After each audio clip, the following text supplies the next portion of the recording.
Non, mais Bonjour Laurent. bonjour Bérangère. Merci beaucoup de m'accueillir ici, dans ton vignoble des Terre-Neuve. On est dans les Côtes d'Armor. La mer donc est juste en face. Les vignes sont derrière nous. Oui. Et j'ai d'autant plus envie de te remercier d'avoir accepté d'enregistrer cet épisode parce qu'on est au mois de mai. C'est un moment important dans le cycle de la vigne parce que c'est maintenant que tout peut s'accélérer. Alors dis-moi Laurent, à quelle heure tu te lèves le matin? Alors moi je me lève tous les matins à 7 heures. Voilà, tous les matins. Et plus les années passent, et même les week-ends, et ben, c'est à 7 heures ou avant 7 heures. Le rythme est pris. Voilà, 7 heures du matin. Je prends le temps de prendre un café, préparer ma fille pour qu'elle parte à l'école. Et puis après, à 8 heures, j'embauche avec les équipes la plupart du temps. J'ai quelques saisonniers une bonne partie de l'année. Donc on attaque à 8 heures les travaux à réaliser, que ce soit les travaux d'hiver ou de printemps. Donc comme tu disais, le mois de mai est un mois où on monte en puissance sur le calendrier végétatif de la vigne. On est à l'ebourgeonnage aujourd'hui, on a les traitements, on est aussi au binage pour nettoyer les cavaillons. Donc c'est la grosse période qui commence, et c'est la pointe d'activité sur la vigne en effet. On aura tout ce qui est relevage, effeuillage et rognage. Donc on en a pour jusqu'au mois de, on va dire, on peut espérer souffler peut-être début août. C'est le début de l'intensité, on va dire. L'intensité et la pression de la production de l'année prochaine, enfin de 2026. Alors j'ai toujours un problème en ce moment avec les dates parce que je viens de finir la mise en bouteille 2025, donc d'une année à l'autre là, ça y est, je commence à avant après. Le cycle on n'avait pas fini le cycle de 2025 que 2026 est attaqué. Donc effectivement c'est un rythme. Donc là pour le coup on se concentre sur 2026, la nouvelle production. C'est plus facile dans la tête puisque la mise a été faite. Mais ouais, c'est intense et on va avoir la floraison, on va avoir cette période-là qui est. C'est un moment stressant. Tous les moments, je vais te dire, ouais, tous les moments sont plus ou moins stressants. J'ai vécu beaucoup de nouveaux moments, donc du coup, sans routine, sans essai. Enfin, c'était les essais où il faut pas se louper. Donc tous les moments, les uns après les autres, sont angoissants et stressants. Même si c'est beaucoup de plaisir et beaucoup de réalisation, ça reste des moments tendus. Et si je me lève à 7 heures, des fois je suis réveillé plus tôt parce que du coup les insomnies ou les réveils nocturnes, c'est impossible de me rendormir parce que j'ai tout ce que j'ai à faire, tout ce que j'ai à prévoir, tout ce que j'ai à envisager qui reviennent, et la to-do list n'en finit jamais. C'est de la fatigue mentale en fait. Ouais, c'est plus mental, il faut garder le moral, il faut passer là, mon tracteur est en carafe, donc je dois le récupérer aujourd'hui ou demain. C'est-à-dire en carafe? Il est tombé en panne, un problème de faisceau, donc plus de marche arrière, ce qui n'est pas forcément pratique. C'est les aléas de la mécanique. Donc du coup, c'est des choses tout ça est imprévisible, et il faut réussir à prendre les choses du bon côté en se disant il y a pire, voilà. Et du moment que tout suit son cours. Mais bon, là, il y a eu les pluies ce week-end. Est-ce qu'on traite? On traite pas. Préventif, on a pris 25 mm. Là, on est en train de reprendre encore aujourd'hui. Donc, je pense que voilà, c'est les moments où on se dit est-ce qu'on fait le bon choix ou pas? C'est la nature qui décide. On n'est pas maître. On n'est pas maître de toutes les activités, du moins, non, c'est sûr, on n'est pas maître de toutes les actions. Tu parlais de coups durs. Ça peut être quoi? C'est ça, des pannes au mauvais moment. Oui. Ça peut être. Après, j'en ai pas eu trop, clairement. Faut pas non plus. Après, c'est juste une pression qu'on se met, et que moi, j'ai la forte capacité à me mettre la pression. Parce que tu veux réussir à tout prix. Parce que c'est humain, quoi. Et que il suffit par exemple que j'ai une visite d'une organisation, que ce soit office du tourisme ou bancaire ou autre. Je veux que ce soit propre, je veux que voilà, et j'ai le regard aussi. Les vignes sont à la vue de tous, donc j'ai les collègues agriculteurs qui sont là aussi, et je veux pas qu'on pense que voilà, je veux que ce soit fait suivant les règles de l'art. Et je suis un peu maniaque, on va dire. Mais tu as envie de bien faire aussi. Pour bien faire, ouais. pour que la vigne ait tout son potentiel, pour que c'est pas vis-à-vis des autres, c'est vis-à-vis de la vigne, mais c'est un tout, c'est un global. Et c'est aussi une personnalité intrinsèque. Je pense que Voilà, je suis comme ça et ce que j'allais te demander. On ne changera pas. Dans quel état d'esprit, finalement, tu attaques tes journées? Toujours. En fait, j'arrive à être en me disant si j'ai fait un minimum comment dire d'objectifs que je m'étais donné la veille ou le matin même, si j'arrive à en réaliser une partie, ça y est, je me dis bon ça c'est déjà fait. Et un objectif, ça peut être lequel par exemple? Ça peut être n'importe quel objectif, ça peut être l'étiquetage, finaliser les étiquettes, ça peut être faire des déclarations administratives. L'autre jour, c'était là, je vais avoir la PAC à faire. L'autre jour, c'était les déclarations pour pouvoir noter donc les vins, le millésime et le cépage sur les étiquettes. Donc avec le logiciel France Agrimaire, qui est bien adapté. Et du coup, une fois qu'on l'a fait, on se dit ça y est, ça c'est fait. On peut passer à autre chose. On peut passer à autre chose. Et je me dis j'arrive à me satisfaire chaque fin de journée de ce que j'ai déjà réalisé dans la journée. Parce que je sais que la liste sera jamais épuisée à la fin de la journée. Donc, je sais que le tout, c'est de se contenter déjà de tout ce qu'on arrive à faire. Ce qui est déjà pas mal. C'est intéressant parce que d'emblée, tu m'as parlé de fatigue mentale. Laurent, est-ce qu'il faut avoir du mental pour être viticulteur, pour être vigneron en Bretagne? Ah oui, non, mais là, c'est essentiel. Je pense que c'est essentiel. Moi, j'ai des jeunes qui viennent. On a fait des réunions avec le GAM. J'ai même des collègues qui sont passés. Qui plantent et qui vont planter. Ce que j'ai comme alerte à donner, c'est qu'il faut, c'est énormément de travail. Il faut le mental, faut se dire que ce sera long, compliqué, difficile. Mais après, il y a tellement de moments de satisfaction que on se dit, c'est comme quand on veut avoir un beau paysage quand on voyage. Si on n'en a pas, entre guillemets, on peut chier avant. C'est-à-dire qu'on a fatigué si on n'a pas fait une ascension, si on n'est pas monté, si on n'a pas gravi. Ou t'es un randonneur? J'ai voyagé quelques fois et certaines fois où j'ai vécu des beaux moments, passer aussi à travers des efforts. Et je pense que si on fait pas quelques efforts, on mérite. On n'a pas la chance de pouvoir avoir des moments ou des événements ou des vues ou des paysages. Si on veut voir un lever de soleil n'importe où, il faut se lever de bonne heure. Et je pense que le projet est le même et c'est un projet de vie. C'est peut-être, je sais pas. Mais vis-à-vis de ce projet-là, je pense que plus on fait d'efforts, plus on a de résultats derrière. Avec aussi peut-être un peu la bonne étoile. Ah, il y a une part de hasard un petit peu quand même, un peu de chance. Il y a de la chance, des belles opportunités de rencontre dans mon projet, ouais. À la fois le choix du terroir ou des projets même des rendez-vous financiers. Il y a pas mal de moments où j'ai eu l'impression que les planètes, les planètes étaient franchement bien alignées. Et parfois même, je me dis que c'est des fois le projet qui me porte plus que moi tout autant que moi je porte le projet. Il y a des moments où on se dit, c'est bien, ça va dans le bon sens. Donc du coup, j'entends que c'était quand même une montagne à gravir. Tu t'étais préparé au fait que ce projet c'était une ascension.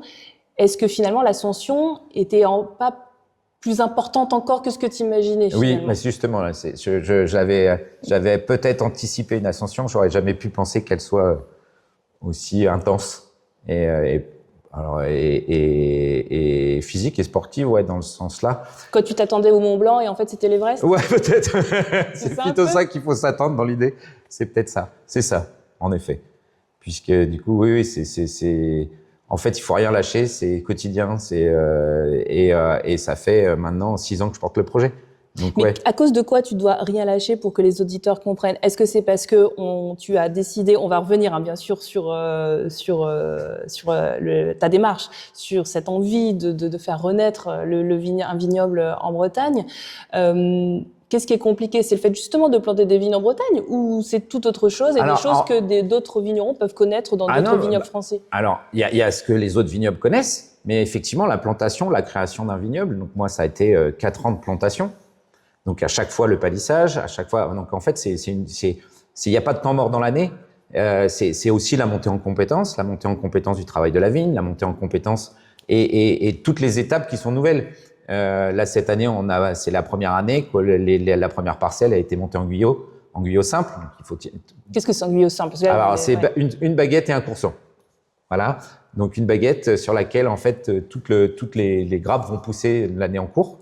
Et le courson, c'est une réserve qui est pour l'année suivante, à l'opposé de la baguette. Et en fait, on est en guyot simple. Et c'est une nouvelle étape, travailler, bien faire les choses. Et c'est des tailles qu'on n'a pas fait l'année dernière. Et donc, on n'a pas de roulement. Et en même temps, j'ai pas non plus aucune historique du besoin soit en main d'œuvre, soit du temps à réaliser. On n'a pas de routine dans la création d'un vignoble. Parce qu'en fait, on va commencer on va passer par la plantation. Donc la plantation, ça va être la période fin février, mars, et plutôt au mois de mars. Et là, on va partir et après, on va falloir distribuer les piquets, tirer les fils, mettre les tuteurs. Et ça, moi, je l'ai fait pendant 3 ans, presque 3 ans pour le palissage. Cette année, on a juste fini quelques plans, mais le palissage était mis. Donc ça, c'est toute une organisation. Et c'est des choses qui sont et qu'on verra. Moi, je verrai plus à partir de cette année. Ah, tu souffles là. Voilà, donc j'ai plus les plantations à gérer. Mais comme maintenant j'ai les vendanges, c'était aussi un peu prévu comme ça. Mon projet était prévu sur une plantation et une création sur 3 ans, de manière à déjà moi monter en compétence et aussi avoir monté en puissance sur chaque étape, à la fois la plantation, ensuite tout ce qui sera vendange, monter en puissance entre cette année et entre 2025 et 2026, on va faire x3 en volume quasiment. Et après, moi, ça me permet aussi de développer la commercialisation progressivement. C'est toute cette étape-là. Et si je devais gérer les vendanges, de la plantation, si j'avais planté tout en une seule fois, ça aurait été sans doute la cata. Mais est-ce que c'est plus compliqué parce qu'on est en Bretagne? Ah non, alors la seule problématique de la Bretagne, c'est qu'on n'a pas de compétences, entre guillemets, et surtout de fournisseurs locaux. Donc, dès qu'on a besoin de quelque chose, il faut s'adresser aux régions viticoles historiques. Et celle à laquelle tu t'adresses le plus, c'est quoi? C'est la Loire-Atlantique plutôt parce que Loire-Atlantique et Vallée de la Loire, okay. Angers, pour le pépiniériste, pareil pour le planteur, pour une partie mise en place du palissage. C'est entre le 44 et le 49 que ça se partage parce que du coup et dès qu'on a besoin de quelque chose, c'est à 200 km quoi.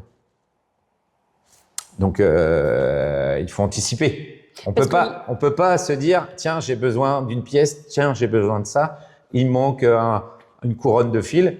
Bah non, ça va prendre beaucoup plus de temps ou ça va coûter plus cher. Donc en fait c'est de la logistique parce que je pense que les auditeurs vont se dire ben non c'est plus compliqué parce qu'on est en Bretagne parce que soi-disant il pleut tout le temps parce qu'on a un terroir qui est soi-disant pas adapté au vin. En Bretagne on fait du cidre. Là je crois que c'est l'occasion Laurent d'expliquer les choses. Non, au contraire c'est même plus facile en Bretagne. Ah. Pourquoi? Parce que du coup, moi, en tout cas sur mes sols et mes parcelles, moi, ça a bien plu pas aux pépiniéristes parce qu'ils fournissent les plants, mais aux planteurs de pouvoir venir sur le secteur faire les plantations parce que du coup, c'était en amont de son calendrier. Mes parcelles sont raissuillantes, on est sur un sol rocheux et peu profond. On est entre 20 et 60 cm de profondeur sur beaucoup de cailloux. Le camping qui est à côté s'appelle le camping des Roches. Donc pour donner un peu quel type de cailloux? C'est quoi? C'est du schiste? C'est parce qu'on pense au granit en Bretagne. Alors il y a pas non, c'est pas sur du granit, c'est un peu particulier. Donc en fait, si tu veux qu'on parle de la roche, ouais, c'est assez particulier. On est en surface, donc on est sur un sol argilo-limoneux sableux, donc complètement équilibré au milieu du tableau, avec comme caillou plutôt ce qu'on appelle de la jale. C'est du granit en décomposition en couche supérieure. Okay. Et après, l'intérêt de la parcelle que j'ai découvert, et quand on parlait de bonne étoile ou de ça, c'est qu'aujourd'hui, Erquy est circulaire et un ancien cratère sous-marin. Waouh! Donc c'était un ancien volcan. Et la pointe de l'AUC au niveau Bretagne est un des éléments remarquables où on peut observer les couches de lave au niveau géologie. Et les parcelles sur lesquelles on est sur les coulées de lave. Et donc du coup, on est plutôt sur un sol volcanique avec calcaire en profondeur. On est plutôt du coup très bien, et c'est pour ça que j'ai ce type de roche on trouve dans la parcelle des boules de lave, donc c'est des cailloux tout ronds. Tu peux le prendre un peu. Ouais, alors celui-ci il a été cassé, mais en fait c'est tout rond, et en fait ça se rapproche à des pilolava, donc des coussins de lave, des boules de lave, et à l'intérieur on peut voir que c'est noir, et en fait c'est quand la lave rentre dans la mer, quand la lave rentre en fusion, ça crée des bulles, et on en trouve, et j'en ai trouvé plusieurs dans la parcelle. Donc on est sur un terroir volcanique et c'est hyper intéressant parce que du coup, pour le coup, c'est une vraie particularité. Après, je pense que toute la Bretagne a une vraie décomposition. On est sur le massif armoricain, un des plus vieux massifs de France ou peut-être même d'Europe, je pense. 580 millions d'années, me semble-t-il. Et du coup, il y a quand même une vraie diversité. Et moi, j'ai la particularité d'être sur quelque chose de plutôt sympa et intéressant. Et très réessuyant. Donc, c'est pour ça que je disais réessuyant. Donc, le planteur, il venait en disant, avant sa saison de plantation, il commençait par la Bretagne. Du moins par chez moi. Il faut quand même préciser que justement, une roche volcanique, c'est très, très favorable à la vigne. Ça, tout le monde ne le sait pas forcément. C'est favorable. C'est une évidence pour toi, mais je pense que c'est important de C'est dire. favorable à la vigne et ça crée aussi peut-être une minéralité. C'est quelque chose qu'on pourra... on verra si on le découvre dès la première bouteille et la première, tu me diras, mais c'est quelque chose qu'on va pouvoir développer du moins et mettre en avant. C'est quelque chose qui est hyper intéressant. Comment, Laurent, ce projet fou a commencé? Alors, en fait... Est-ce que tu es breton? Oui, je suis breton. Je suis né à Erquy. Donc, j'ai fait mes premiers pas dans une crêperie dans le bourg d'Erquy, qui s'appelait La Chaumière, tenue par ma maman. Et mon père était pêcheur à la coquille Saint-Jacques. Il avait un chalutier. Donc, ça fait partie de toute l'histoire. Et oui, je suis originaire breton et originaire d'Erquy. Et mes parents, et du coup, tous mes ancêtres sont plutôt du secteur, entre Saint-Alban, La Bouillie, Erquy. Ouais. Wow, et d'avoir trouvé finalement un terrain où faire naître ton vignoble à Erquy, là où tu es né, c'est quand même... c'est encore une opportunité, un hasard pur. En fait, j'avais demandé au mari de ma marraine, qui était agriculteur, s'il avait la possibilité d'avoir des terres. Il n'a pas vraiment trouvé. Et du coup, il m'a donné un contact comme quoi l'agriculteur qui était en place était en cours de départ en retraite. Et donc, du coup, ça a été l'opportunité de pouvoir trouver ces parcelles-ci. Qu'est-ce qu'il cultivait, l'agriculteur? Alors, à la base, là, on est dans le chai, il reste la charpente d'origine. C'était en fait de la vache à viande, la charolaise. Donc, les parcelles sur lesquelles j'ai planté étaient des pâturages. Sauf qu'en fin de carrière, il a fait quelques périodes de grande culture. Quand il a arrêté avant la fin de sa carrière l'élevage bovin. Et ensuite, il est parti sur une partie grande culture sur les parcelles. Mais à la base, c'était des pâturages. Et c'est pas forcément les meilleures parcelles pour les grandes cultures, parce que très peu profondes, très rocheuses, qui usent beaucoup les outils, beaucoup de cailloux. Par contre, on est légèrement en coteau orienté sud, donc à l'inverse de la pente de la côte, puisqu'on est en côte nord, donc les pentes ont plutôt tendance à descendre vers la mer. Donc c'est pour ça qu'en haut de la parcelle, on a un point de vue sur la mer et on a la vue dégagée sur la baie de Saint-Brieuc et le cap d'Erquy. Et du coup, on est légèrement en coteau orienté sud, sur un sol très réessuyant, chaud par la pierre. Donc clairement, c'était des parcelles. Il n'y en a pas forcément de nombreuses possibles sur le secteur non plus. Mais Laurent, tu n'étais pas vigneron à l'origine, si je ne me trompe pas. Non, j'étais pas vigneron. Et donc le projet, quand tu me demandais comment est né le projet, oui. Donc en fait, j'ai travaillé dans différentes filiales de groupes énergétiques, dans un groupe énergétique, plusieurs filiales. J'ai fait un peu de chauffage, de la climatisation, des adductions réseau électriques, des choses comme ça. Un peu de recyclage aussi. Et un jour, j'ai décidé de changer de vie professionnelle. Est-ce que c'est l'arrivée de ma fille ou autre et d'essayer de donner un sens différent à ma carrière? C'est plusieurs choses concomitantes qui ont fait que j'ai quitté mon emploi. Est-ce que dans cet emploi passé, tu étais heureux? Pas complètement. Voilà, pas complètement. Autant, on est, je sais pas, c'est des passages. Après, on est plutôt des bons lieutenants. On supporte une activité, mais on n'en a pas le résultat et on n'a pas non plus les mains libres de tout choix. Et donc, du coup, j'ai fait un bilan professionnel avec la PEC. Et les choses, c'est comme ça que j'ai pu mettre à plat plusieurs choses, dont le fait surtout d'être à mon compte. Ça, c'était quelque chose que je souhaitais pouvoir, au cours de ma carrière professionnelle, me mettre à mon compte et développer. D'être indépendant. D'être indépendant, complètement. C'était essentiel et ça partait de là. Pourquoi? Parce que tu avais envie d'être libre? Ouais, libre et puis de prouver que je pouvais même réaliser quelque chose. Je pense que j'aurais eu toujours, j'avais le confort, entre guillemets, du salariat, mais c'est aussi une fierté d'avoir son cabis après, de pouvoir lancer une activité et d'être son propre patron. Alors on passe de moins bonnes nuits peut-être, et encore ça dépend, mais on a les mains libres des choix et des décisions. Et pour moi ça me paraît essentiel. Enfin pour moi pour moi aujourd'hui, je reviendrai jamais en arrière pour rien au monde. Et donc du coup c'est ça. Et donc j'ai mis à plat beaucoup de choses diverses. le fait que j'avais déjà un métier multicompétent, puisque du coup, en tant que j'étais directeur d'agence, donc je faisais à la fois du commerce, à la fois tout ce qui était technique, tout ce qui était sécurité, management. Chez Engie, en fait, finalement. Ouais, c'était chez Engie. Et donc, du coup, on a toutes les casquettes en tant que directeur d'agence, allant de la sécurité jusqu'au résultat aussi, en bas de page. Donc, du coup, il y avait des choses que j'avais pas envie de perdre parce que ça me plaisait bien, cette espèce de polyvalence et de multi-activité. Le fait d'être multitâche, ça te plaît? Parce que justement, parler de fatigue mentale tout à l'heure, c'est ça aussi des fois qui pèse de devoir. Ouais, mais sinon je m'ennuie, je crois. C'est la problématique entre enfin voilà, c'est comment se positionner entre ce qu'on aime faire et avoir beaucoup et le fait que du coup ça pèse en charge, bien évidemment. Mais c'est intéressant, c'est aussi intéressant. Et aujourd'hui, je retrouve ça. Je retrouve le travail à la vigne d'un côté, le développement commercial qui va commencer, la commercialisation. Il y a plusieurs choses. Donc, c'est intéressant de pouvoir... j'ai mes équipes que je gère aussi, entre guillemets, gérer, mais que du coup, avec qui je m'entends super bien. Donc, c'est pas un problème, ça? C'est pas des problèmes. Et aujourd'hui, j'ai la liberté de faire les choix. Mais alors, donc, du coup, dans ce bilan de compétences, c'est un bilan de compétences? C'était un bilan de compétences. Et dans ce bilan de compétences, en fait, est ressorti que j'ai eu plusieurs activités qui sont ressorties plus ou moins. Et j'ai surtout remis à plat des idées que j'avais depuis longtemps. Et j'ai eu la tonnellerie, par exemple, qui m'est venue en me disant j'aime bien travailler le bois, je trouve ça noble, j'adore les tonneaux. T'es un manuel de base? Oui, je pense. Ouais. Je pense que oui, plutôt manuel. Et donc du coup, la tonnerie, je me suis dit le bois, j'adore, c'est quelque chose qui pourrait me toucher. Puis vite fait, c'est un domaine très fermé et très compliqué. Donc du coup, ça s'est vite. Et puis j'ai pu voir d'autres choses. Et un matin, je me suis réveillé. Donc, en ayant fait toute cette espèce de bilan et avoir remis tout ça dans ma tête et en ayant ressorti tout ça, un matin, j'ai rêvé que j'étais dans les vignes, juste dans la parcelle qui est face à la mer. J'étais en botte dans des vignes hivernales et il était 4h30 du matin. Et j'ai ouvert les yeux et je me suis dit, qu'est-ce que c'est que ça? Et donc, du coup, impossible de me rendormir. Je suis descendu dans la cuisine.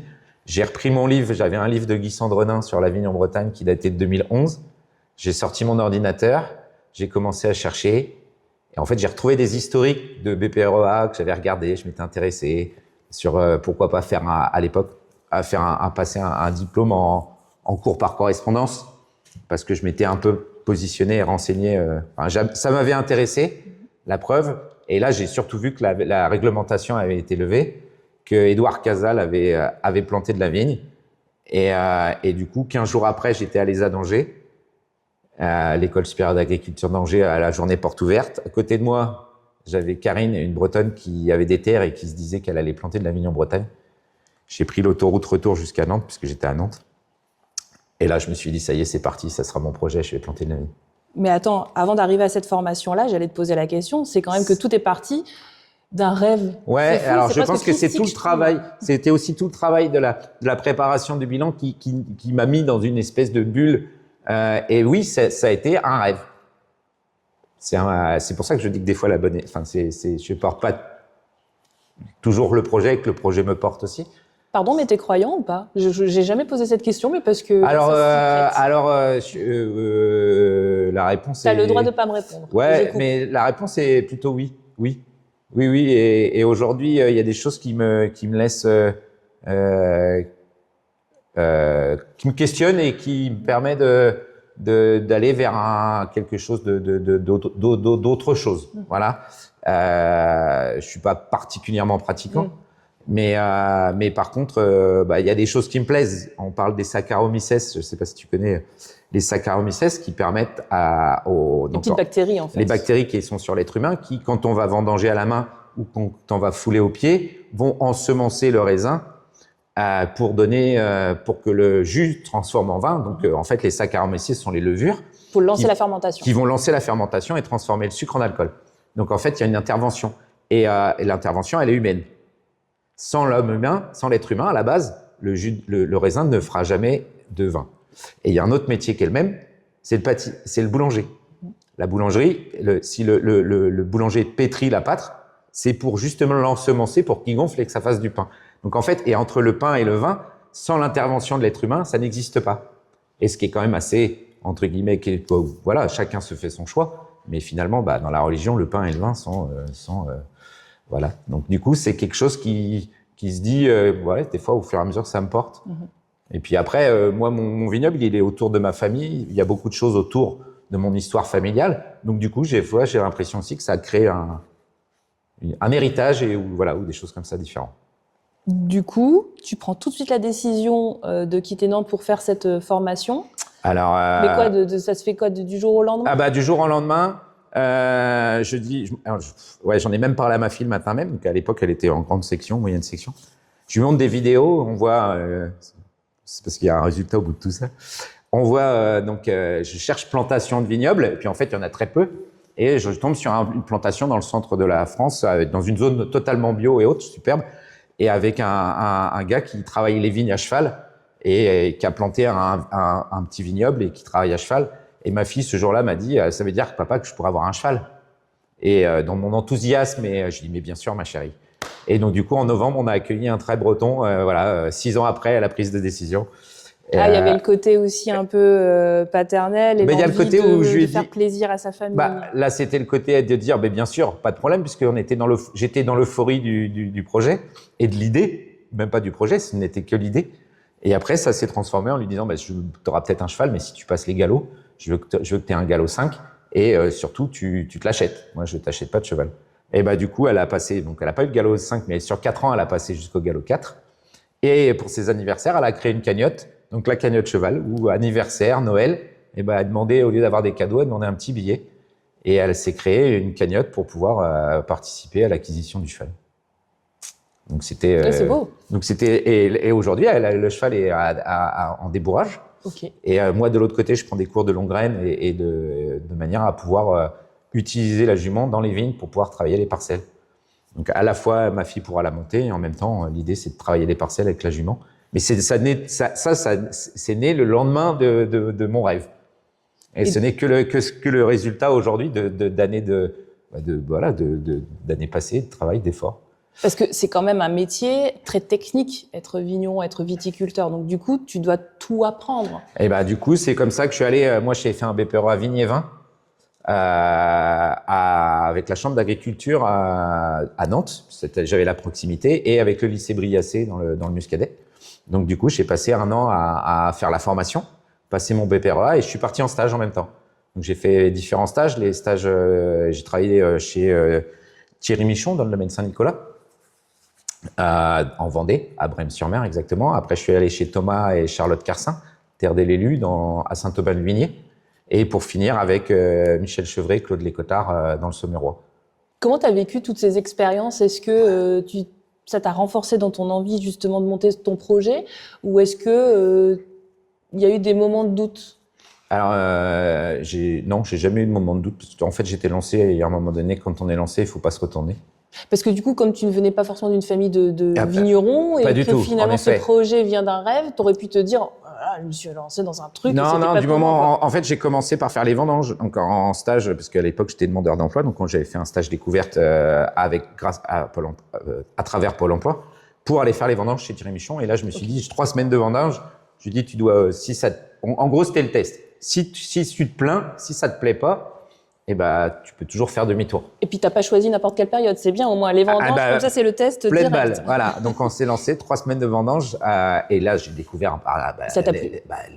Les vendanges, c'est on était tous des gens venus d'horizons différents, on se retrouve, on a tous des profils différents, ça crée une ambiance, pour moi, c'est une ambiance géniale, les vendanges, on a l'impression d'être un peu tous perdus, on sait pas, on a des âges différents, des profils, mais on fait tomber tout et on se retrouve face à face ou en piqueté décalé. On raconte notre vie, on a des expériences. Je trouve ça a été un moment fabuleux et ce qui m'a conforté, même malgré les douleurs, les courbatures, les coupures. Et derrière, on se dit non, ça y est, c'est bon, ça me plaît. Et du coup, j'ai commencé à en apprendre sur la vigne. J'ai commencé à faire une partie aussi à la cave. Et ça m'a permis progressivement d'apprendre et de monter en compétence sur tout ce qui est cet élément. Sur ce pied de chaque pied de vigne est un élément différent. Chaque pied de vigne a sa personnalité, son caractère. Et donc, on s'adapte à ce qu'il a envie d'être et à ce qu'on a envie qu'il produise aussi de l'autre côté. moi j'ai trouvé ça génial, la taille de la vigne, c'est quelque chose de fabuleux. Et est-ce qu'à ce moment-là, tu avais déjà à l'esprit de trouver un terrain en Bretagne, notamment à Erquy, pour pouvoir planter des vignes? Alors je voulais absolument, alors j'étais pas forcément parti sur Erquy au tout départ, mais en Bretagne oui. Et en fait, c'est dès le début de ma formation, très vite, c'est venu, même avec la formation, c'était une formation pour adultes, avec des gens qui étaient en reconversion ou pas, ou des jeunes. Et même eux m'ont dit, mais Laurent, ton projet, il est lié à Erquy, il n'est pas lié à la Bretagne seulement. Ils m'ont tous dit, et puis moi, ça m'est venu aussi dans les premières semaines de la formation, où je me suis dit, les premières UC, c'était l'environnement et les partenaires locaux. Je l'avais fait ailleurs et puis vite j'ai rattrapé en faisant sur Erquy parce que c'était clairement une évidence qu'en plus de faire du vin breton, il fallait que je fasse du vin à Erquy. Et c'est comme ça que mon maître de stage à l'époque, mon professeur Michael Arnoux, m'avait un matin, la veille de venir faire les visites du Pommet ici, je lui demande qu'il regarde le vendredi après-midi, je lui dis tu te débrouilles, tu me dis où est-ce que je peux m'installer, où est-ce que c'est les zones favorables et tout. Et donc, il regarde les courbes de niveau, il regarde les couches géologiques, il regarde les sols. Et il me dit, tu sais, Laurent, moi, je vois que deux choses. Il y a que deux endroits sur Erquy, sur le secteur, qui sont potentiellement intéressants par rapport aux orientations, les pentes et autres. Et il me dit, c'est le Vaubourdonnais et le Pommet. Je lui dis, tu te moques de moi, Mickaël, tu m'as entendu parler. Et il me dit, non, pourquoi? Il me dit, parce que j'ai rendez-vous demain matin avec François Hamet, propriétaire du Pommet. Et je le rencontrais le samedi matin pour la première fois. Je te posais aussi cette question parce que je me demandais si des gens pendant tes stages, tes 3 stages, tu en parlais de ce projet de t'installer en Bretagne, de planter des vignes. Est-ce que tu as des gens qui t'ont dit « Waouh, non mais franchement là, c'est un petit peu osé, ne le fais pas ». Ouais, c'est arrivé en me disant, mais non, Thierry Michon à l'époque m'avait dit, je vais avoir des parcelles, j'ai des autorisations de plantation qui restent. Si tu veux, je te les mets à dispo, tu les vends ou je te les loue et tu peux. Mais en fait, oui, c'était certains, même si certains m'ont donné des conseils sur les choix de cépage, par exemple, j'ai écouté des avis. Certains m'ont donné des conseils, d'autres m'ont dit c'est improbable et quelle idée d'aller planter. Aujourd'hui, de toute façon, on l'entendra encore. Aujourd'hui, ça arrache et nous on plante. Donc ça peut créer quelque part c'est évident que ça crée un questionnement. Après, c'est l'évolution du climat, c'est le changement et puis c'est l'adaptation surtout. Donc, il y a des fois où ça t'a ralenti aussi dans ton enthousiasme, parce qu'on te sent très très enthousiaste et c'est hyper agréable à entendre. Mais est-ce qu'il y a des moments où tu te dis là, il est en train de me dire c'est un vigneron, ça fait des années qu'il travaille, est-ce que je fais bien, est-ce que je fais le bon choix? Non, ça m'est jamais arrivé. J'avais décidé, je le ferais. Après, j'ai adapté. Aujourd'hui, j'avais fait mon rapport de BPRA qui faisait 70 pages ou 80 pages. J'en suis à peu près à 90% de réalisation de tout ce que j'avais écrit. Après, j'ai adapté. Il y a des pages que j'ai changées, j'ai écouté. On m'avait conseillé, au début, je voulais mettre du chenin. Le chenin, c'est 2 semaines et demie après le chasselas en maturité. C'est peut-être un peu tard. On m'a dit, il y a de l'expérience, il y en a sur Pordic qu'on a planté au niveau associatif, qu'on avait au niveau associatif. Ils vendangeaient et vinifiaient une fois tous les 3 ans. Donc, effectivement, il faut écouter. J'ai écouté les conseils, j'ai écouté, et puis après, il y a des choix sur lesquels j'avais décidé, ce soit des choix de palissage, les piquets bois, des choses comme ça. Ça peut être des idées, la plantation en quinconce ou des choses comme ça. C'est des choses sur lesquelles j'avais fait des choix où on m'a suivi. Et puis il y a des fois où j'ai écouté les autres et je me suis dit non, peut-être qu'il faut voir autrement. C'est vrai que c'est le moment peut-être de présenter ton domaine à nos auditeurs. Peut-être. Est-ce que tu peux un petit peu les embarquer dans ton domaine des Terres-Neuve? Alors, je vais essayer de me projeter. Et du coup, en fait, on a tout est attenant à la ferme. Donc aujourd'hui, il y a un hangar dans lequel on est. Il y a une longère qui fait 30 mètres, qui est une longère en pierre, qui elle potentiellement sera une partie. Dans les années à venir, le plus tôt possible, d'ici peut-être 2 ans, une partie où je mettrai le caveau pour l'élevage, une partie boutique, tout ce qui est bureau et une salle de séminaire à l'étage. Donc ça devait de réhabiliter cette bâtisse et ce patrimoine. Et donc autour de ce hangar et de cette longère, on a les parcelles qui sont attenantes.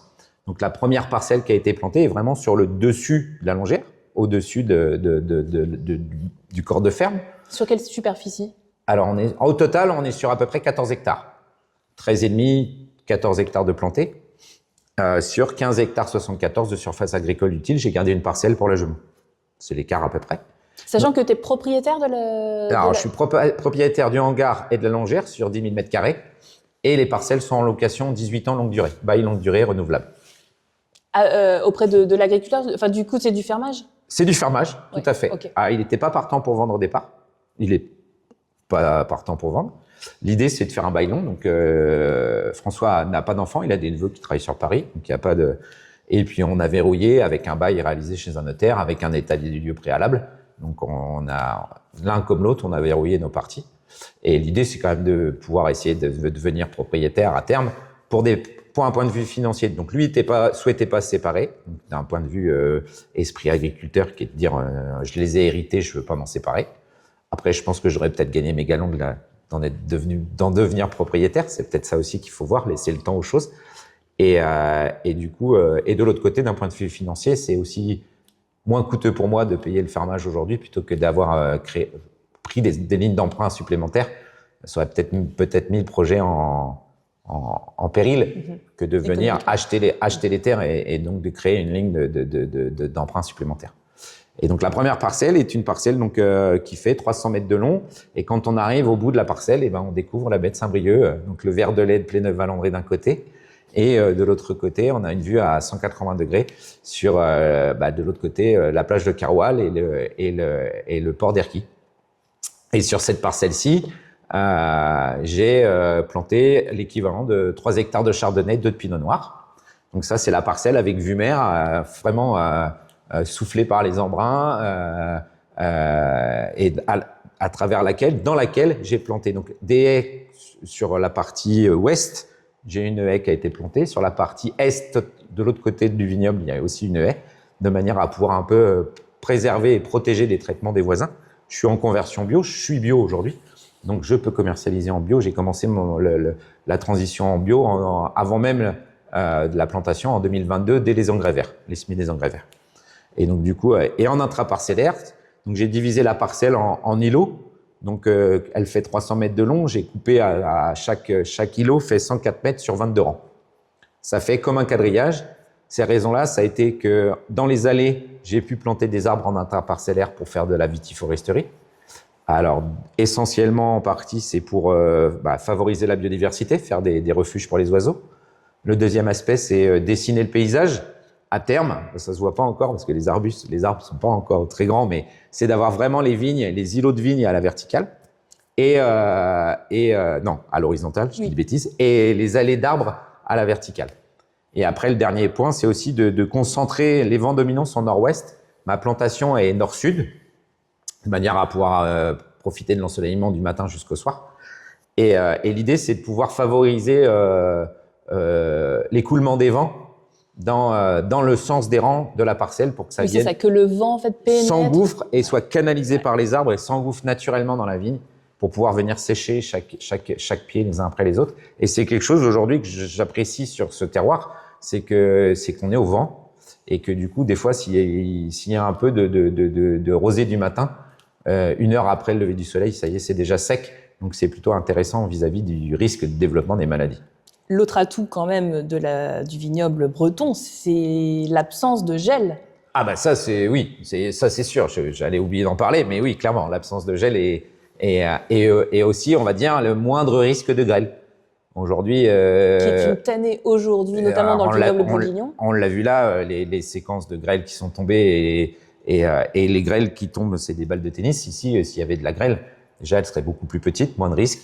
Et puis on a moins de risque de grêle et quasiment, on va dire, quasi aucun risque de gel. Je suis à 300 mètres de la mer, j'ai l'influence et donc du coup, clairement, aujourd'hui, si moi je gèle, il y en a beaucoup d'autres qui gèlent. Donc c'est des atouts qui sont indéniables. Et donc du coup, pour revenir, cette parcelle, et si j'ai choisi ça, alors elle a aussi 2 aspects. On est en rang large, 2 mètres.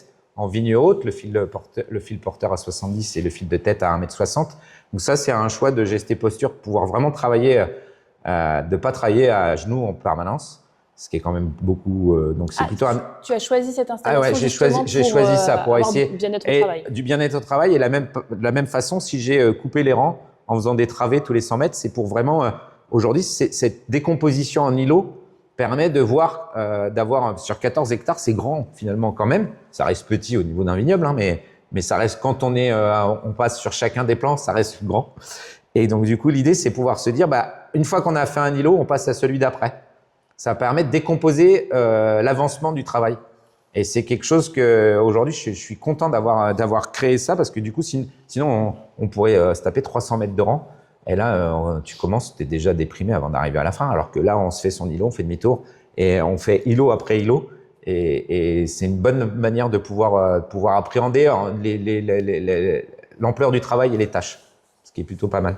C'est intéressant parce que tu parles du bien-être au travail. C'est quelque chose que tu as intégré tout de suite dans ton système d'organisation. C'était ancré dans mon ancien métier. C'est juste les gestes et postures, la sécurité au travail.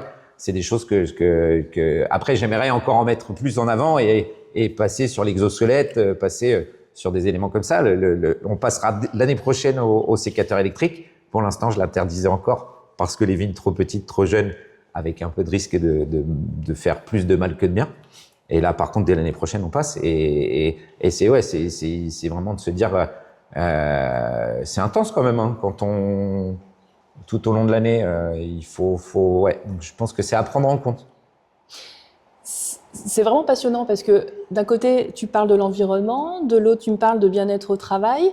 Ça me fait penser, dis-moi si je me trompe, est-ce que la force finalement du vignoble breton aujourd'hui, c'est pas finalement de s'adapter en fait dans un contexte particulier avec de nombreux enjeux autour du dérèglement climatique, autour justement, je parlais du bien-être au travail, c'est-à-dire des enjeux sociaux, et donc du coup de prendre toutes les problématiques à bras-le-corps et d'installer les solutions. Ouais, je pense qu'on est parti là-dessus, et puis de toute façon c'est notre préoccupation première. Nous on est réunis au sein d'une association, la VB. Dans la charte de la VB déjà, on est tous bio.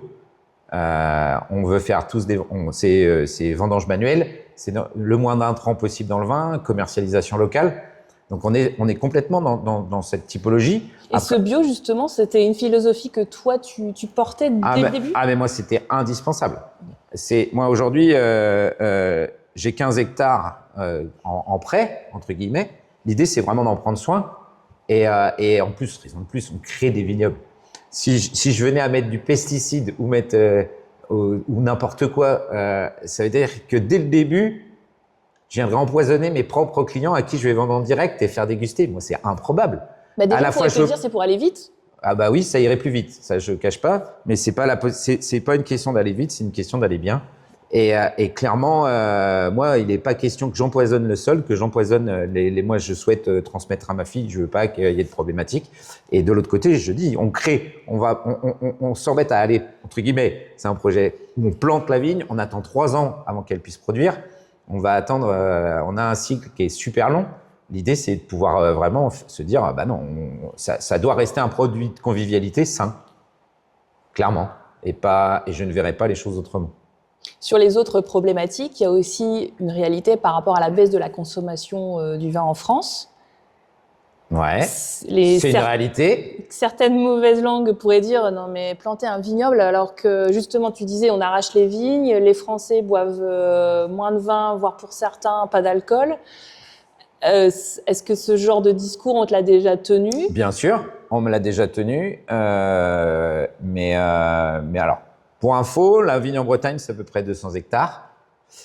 Par rapport à la plantation en France, 270 000 à peu près hectares. Donc on reste quand même des gouttes d'eau dans un océan. Hein, sans mauvais jeu de mots. Sans mauvais jeu de mots. Et donc du coup, ça c'est la première chose. Donc on fera jamais concurrence à la production nationale ni mondiale, ça c'est sûr. Après, nous on joue autre chose. Pour nous, en vigneron breton, c'est de jouer. On joue pas, mais c'est d'être sur la carte du local, du breton, et voilà, on est sur un produit de niche. Et moi aujourd'hui, les gens qui passent et qui viennent me demander quand est-ce que ça sera prêt et que les étiquettes seront posées veulent du vin local. Donc et après, faut quand même.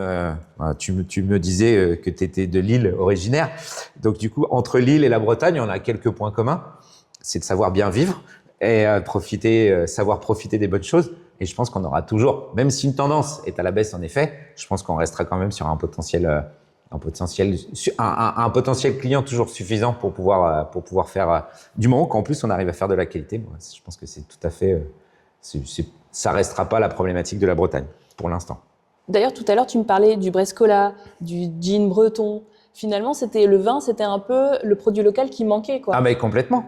Moi la fois où j'ai acheté le livre de la vigne de Guy Sandronin en 2011, qui relate toutes les plantations qu'il y a pu y avoir. Moi, j'étais extrêmement frustré de me dire que c'était interdit de planter de la vigne et de faire du vin en Bretagne. Moi, à la base, j'avais acheté ce livre en me disant ouais, pourquoi pas, tiens, on fait plein de trucs. Ça remonte à 2011 le livre. Mais du coup, j'avais été complètement frustré en me disant c'est quoi cette injustice totale de pas pouvoir avoir la liberté de le faire. On est capable de tout faire. Je te parlais des carabraises pour les enfants. Ah oui, c'est moi qui. Pardon, je vois pas. Hop. Et donc du coup, tu vivais comme une injustice. Ouais, carrément. Parce que sachant qu'il faut quand même préciser à nos auditeurs, c'est que c'est pas tout nouveau de planter de la vigne en Bretagne au 19e siècle. Il y avait déjà un vignoble en Bretagne. En effet, il y avait du vignoble sur Pléneuf-Valandré en pur local. À Pléneuf-Valandré, il y a la ferme de la vigne. Donc en fait, si les fermes ou les lieux portent le nom, c'est qu'il y en avait. C'est très simple. Et sur Énansal, il y a le domaine de la vigne. Et on retrouve des textes où il y avait de la vigne de plantée sur Tuéroc, dans le bourg d'Erquy. Donc du coup, historiquement, il y en a eu de la vigne. Il y en a toujours eu pour de la production locale, pour la production, pour le clergé ou pour le vin de messe. Il y a toujours eu du vin de produit. Et effectivement, pour moi, c'était une réelle injustice de se dire que pourquoi aujourd'hui interdire la commercialisation et la production de vin en Bretagne, quoi. On n'a pas attendu le dérèglement climatique, voilà, pour planter des vignes en Bretagne. Non, en fait, c'est juste. Pour moi, c'est une question de. Aujourd'hui, moi, je présente ça comme 3 opportunités. Historiquement, il y en avait. Deuxième opportunité, le changement de la réglementation. Troisième opportunité, variation climatique. Pour moi, c'est les 3 opportunités du vin en Bretagne. J'ai toujours présenté ça quand je montais mes dossiers de financement et que j'allais voir les banques.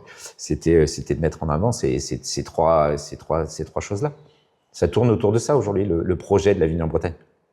Est-ce que par contre, ça peut cannibaliser finalement certaines superficies réservées à la production de cidre?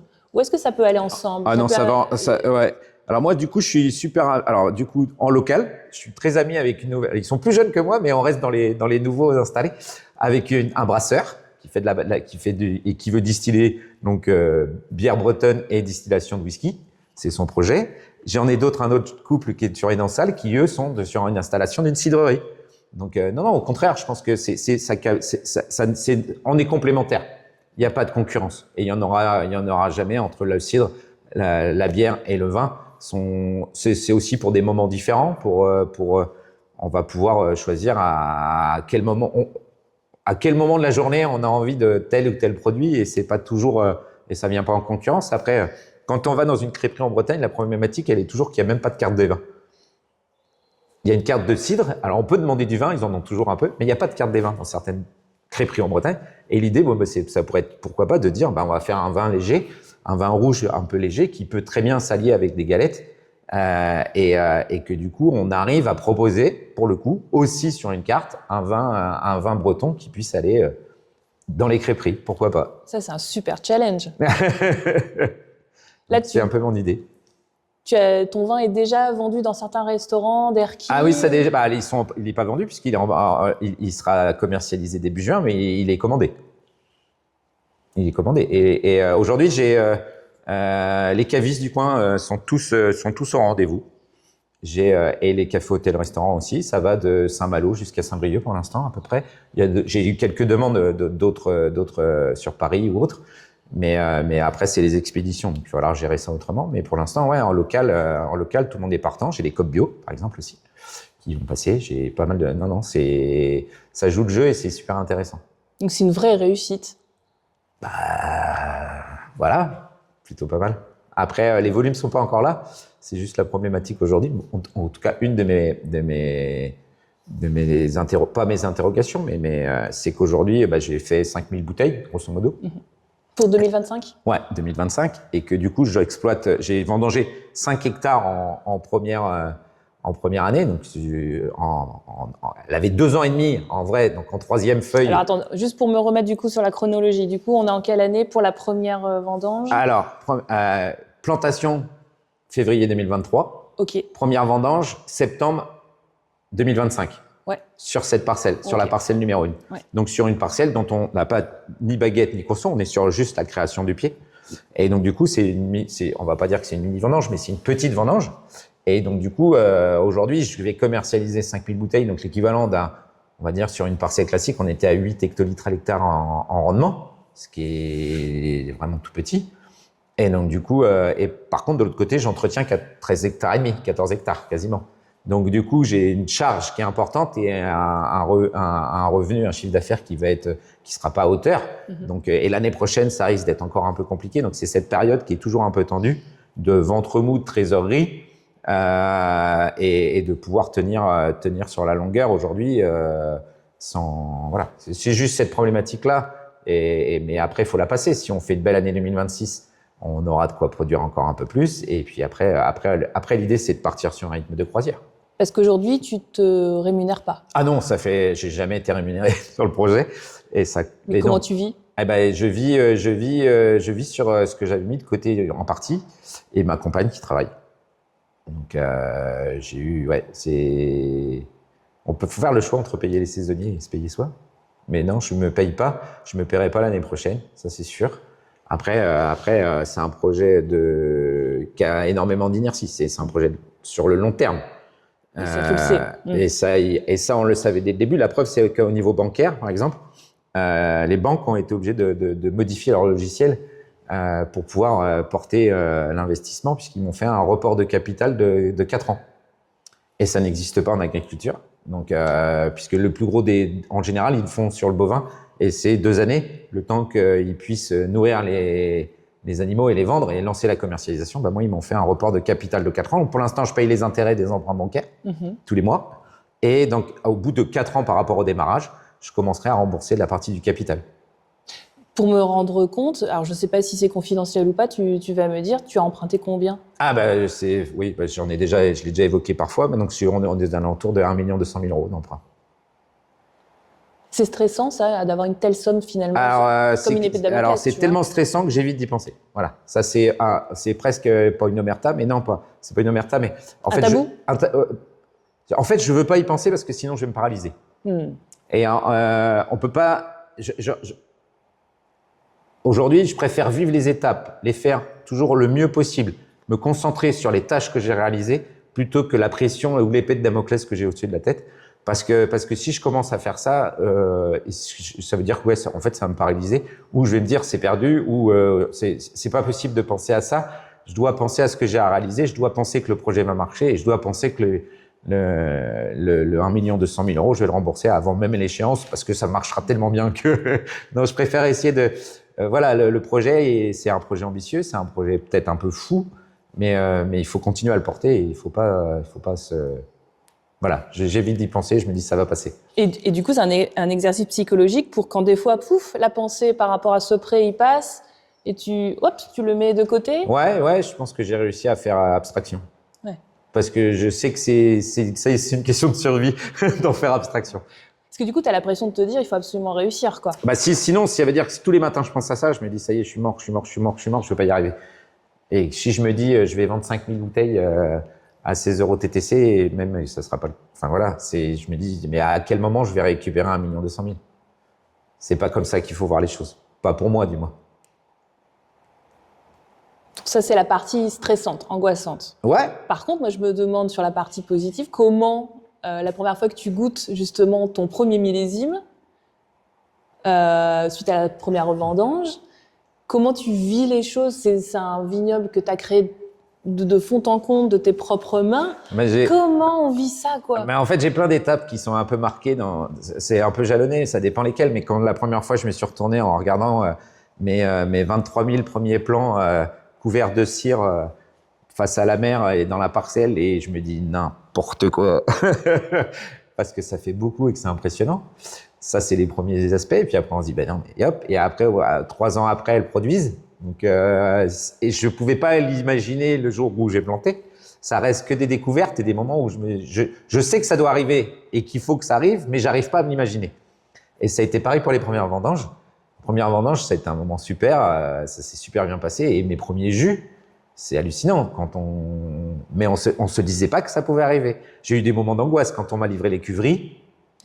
On me dépose, là j'ai l'équivalent de 630 hectolitres de cuverie inox. Quand ça arrive, on se dit mais n'importe quoi.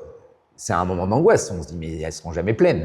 Donc c'est vrai que cette année j'ai utilisé que 2 cuves et 1 cuveron parce qu'on était sur les petits c'était la quantité qui te. Ah ben le volume de cuverie qui m'a impressionné en me disant mais t'es un malade. Et du coup là pour le coup j'ai eu un sentiment de vertige en me disant non mais un vrai vertige ouais. Et je me suis dit mais non. Et puis après, hop. Mais quoi, hop? C'est quoi ce hop? On avance. On avance. On se pose pas la question. Là, c'est quoi, tu sors fumer une cigarette et puis tu te... Non, on avance. On se dit qu'il y a du boulot, il y a des choses à faire et on continue jour après jour. Ce que je dis, du moment que tu réalises une tâche chaque jour et que tu es content d'avoir fait le maximum que tu pouvais faire dans le temps imparti, laisse-toi le temps de faire le reste après. Il y a assez des nuits où tu te réveilles pour pas en plus te mettre la pression toute la journée après. Donc du coup, c'est plutôt comme ça que je gère les choses. Et après, il y a la partie de la mise en bouteille. Quand j'ai eu ma première bouteille prise en main, et je me dis, mais à quel moment, quand j'ai planté en 2023, ou à quel moment, quand j'ai porté ou eu l'idée du projet, je me verrai avec ma première bouteille dans les mains. J'ai fait la blague, et je suis même plus sûr que ce soit une blague. J'ai dit, cette bouteille-là, vous la mettrez dans mon cercueil, parce qu'elle m'accompagnera. Clairement, parce que je me dis, c'est ouf. Elle est où cette bouteille là? Elle est chez moi pour l'instant. J'attends d'avoir les étiquettes pour l'étiqueter quand même et de l'avoir étiquette et collerette, faire l'habillage pour l'avoir. Mais c'est la toute première bouteille. J'ai gardé une bouteille de chaque, une bouteille de blanc, de rosé, de rouge. Mais la toute première est la bouteille de blanc et celle-ci, ouais, je me dis, j'ai pas pensé quand j'ai lancé le projet à avoir la bouteille dans les mains. J'arrivais pas à me projeter, à l'envisager. C'est trop loin dans le projet. Je comprends. Alors que là, quand on l'a, du coup, on se dit waouh. Et moi, je te parlais de la dégustation. C'est la dernière étape. Et quand tu as finalement le jus de ton travail en bouche, quoi. Alors, en fait, là, oui, justement, je pensais à une chose. Moi, en fait, la satisfaction, elle a été plutôt pendant les fêtes de Noël. Et pendant les fêtes de Noël, j'ai eu un gros coup de pas de chance. J'ai perdu mon papa le 19 décembre, on l'a enterré le 24. C'était pas la meilleure des situations. Mais par contre, j'ai pu, à travers la famille, faire déguster mon vin à l'aveugle. En fait, je me suis amusé, j'ai pris une bouteille qui existait avec une étiquette et j'ai dit, hop, j'ai rempli avec le vin des fûts. Et à table, j'ai dit, bah tiens, j'ai amené une bouteille et je l'ai fait avec mes parents, je l'ai fait avec ma maman et mon frère et ma belle-sœur, je l'ai fait avec mes beaux-parents, avec mon beau-frère et je l'ai fait avec des amis pour le Nouvel An. J'ai fait 3 bouteilles. Et là, je leur ai fait goûter. Et là, ils m'ont dit, mais super bon ce vin-là. Ah bon? Et après, j'ai dit, voilà, en fait, c'est mon vin. Et donc, j'ai pu avoir la vraie perception de ce que eux en pensaient, sans tricherie, sans mensonge. Et ça a été super fort, parce que les gens m'ont dit, super bon. Mon beau-frère a été épaté. Je lui ai dit, c'est mon vin. Il me dit, comment ça, c'est ton vin? Oui, t'as ramené la bouteille. Je lui ai dit, non, c'est mon vin. Et là, il me dit, non mais... Alors du coup, pour moi, je suis extrêmement content de ce premier cru, cette première bouteille. J'ai l'impression que la bonne étoile continue quand même encore un peu. Est-ce que c'est un moment qui est émouvant? Oh, je refais. Est-ce que c'est un... Oh bah alors parce que je trouve ça fort en fait, c'est pour ça. Est-ce que comme tu m'as parlé de ton papa et tout, ça m'a un petit peu... Voilà. Est-ce que c'est un moment qui est émouvant? Est-ce que c'est plutôt un moment de fierté, justement, quand ta famille goûte ton vin? Alors, c'est plus émouvant que fierté, mais j'ai la fierté quand même, je ne peux pas l'enlever. En gros, est-ce que tu as pleuré? Non, mais mon voisin avec qui vivait mon projet de Nantes et qui est venu pour le Nouvel An a fondu en larmes. Parce qu'il s'est dit, c'est pas possible. Et donc, du coup, ça m'a fait extrêmement plaisir. Moi, ce qui est plus dur, c'est vis-à-vis de mon père. Bien sûr. Qui l'aura jamais goûté. Donc c'est juste chiant. Bien sûr, je comprends. On arrive au terme de l'enregistrement de cet épisode, Laurent. Bon, très bien. Sauf si tu souhaites pas poursuivre sur d'autres choses que Ah non, on pourrait encore discuter de plein de... Clair, je trouve ça tellement passionnant. J'ai encore plein d'anecdotes à raconter. N'hésite pas, quoi. La plus grosse anecdote, ce serait quoi? Non, je sais pas. Non, mais voilà, c'est... Que je sois pas frustrée après que tu me la sortes après en enregistrement. Je pose toujours la même question à tous mes invités, savoir si tu fais du sport. Alors, j'en fais plus parce que mon métier est suffisamment sportif comme ça. Clairement, le nombre de pas, je l'ai, donc il n'y a pas trop de soucis. Et après, j'y reviendrai peut-être dans le temps. Après, j'ai fait du sport, j'ai fait 2 sports, j'ai fait de la natation et de la course à pied, principalement. J'ai fait le marathon à Nantais et la natation. Donc, j'ai été sauveteur en mer sur les plages d'Erquy. Du coup, et voilà, c'était mes 2 activités principales, natation et course à pied. Est-ce que du coup, le mental dont on parlait au tout début de cet épisode puise ses bases justement dans cette vie de sportif? C'est évident que on peut tout à fait comparer à un marathon. Voilà, il faut savoir tenir dans la longueur, il faut passer les étapes des 30 km, il faut être capable de pas s'arrêter, de continuer et d'accepter l'encouragement des autres, d'encourager aussi les autres. Et donc du coup, on est vraiment dans cet esprit-là d'un marathon. Et quand je parlais d'effort ou d'une ascension, le marathon est complètement à l'image de ce projet qui est un projet de longue haleine et sur lequel il faut pas lâcher et il faut continuer à pas après pas à avancer vers la ligne d'arrivée. Et je sais que, comme pour un marathon, quand on fait son premier marathon et qu'on a la chance de le terminer, il y a gros moment d'émotion et moi, j'ai fondu en larmes en passant, en retrouvant à l'époque ma fille qui était toute petite et ma compagne. Et parce que tellement de préparation, tellement d'efforts pendant la course, quand on a un objectif et qu'en plus on le réalise au niveau chrono, on est encore plus content de la réalisation de ça. Et clairement, je pense que le projet, il est pareil. Au bout, il y aura et pour le coup, on vit une certaine fierté quand on fait un marathon. Je l'ai fait, quoi. Et on en a fait un, on l'a réalisé. Et quand on relève un défi comme ça, c'est toujours intéressant de pouvoir passer la ligne d'arrivée. Et donc, on a cette satisfaction parce qu'on a la ligne d'arrivée. Dans mon projet, je sais pas où sera la ligne d'arrivée. J'en sais rien. Peut-être la passation de mon projet à ma fille, ça pourrait être ça, moi, ma ligne d'arrivée. Ça t'a traversé l'esprit. Ah oui, ça m'a traversé l'esprit. Ouais, ça m'a traversé l'esprit. C'est des vignes qui me survivront. C'est quelque chose, c'est un projet qui va au-delà entre guillemets, qui ira au-delà de moi dans le temps. Donc c'est un beau projet. Enfin, ça reste un projet de vie. Merci beaucoup, Laurent. Mais je t'en prie, merci Bérangère, de ton avec accueil, grand plaisir. merci de ta sympathie et de ton audace, parce que je trouve que par les temps qui courent, on a vraiment besoin de gens audacieux, qui osent, qui croient en leurs rêves. Ça peut paraître... C'est ce que je pense, il faut croire dans ses rêves. Mais quand on dit ça, ça fait bisounours et... Parce qu'il y a mon rêve n'est pas un rêve de bisounours avec le boulot et les moyens engagés. C'est pas du bisounours. Je dis, quand on a un rêve, faut y aller, faut y croire, faut pas se laisser décourager par les autres.